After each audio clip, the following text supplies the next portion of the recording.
Football ইতিহাসের সবচেয়ে বড় রহস্য ১৯৯৮ বিশ্বকাপ ফাইনালের ঠিক কয়েক ঘন্টা আগে হোটেলের রুমে হঠাৎ কি হয়েছিল ব্রাজিলের বেস্ট প্লেয়ার রোনালদোর সাথে।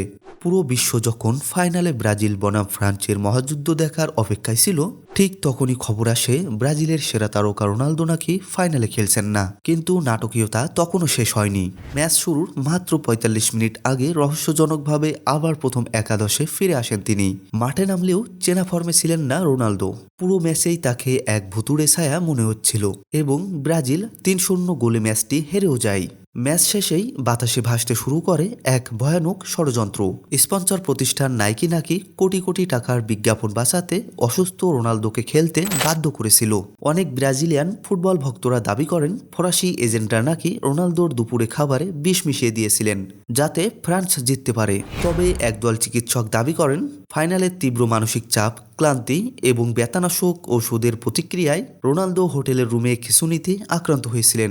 এই রহস্যর গভীরতা এতটাই বেশি ছিল যে খোদ ব্রাজিল সরকার বিষয়টির সত্যতা উন্মোচনে একটি সংসদীয় তদন্ত কমিটি গঠন করতে বাধ্য হয়। যদিও ক্রীড়া সামগ্রী প্রস্তুতকারক জায়ান্ট নাইকি দলের সিদ্ধান্তের ওপর কোনো ধরনের হস্তক্ষেপ করার বিষয়টি বরাবরই কঠোরভাবে অস্বীকার করেছে।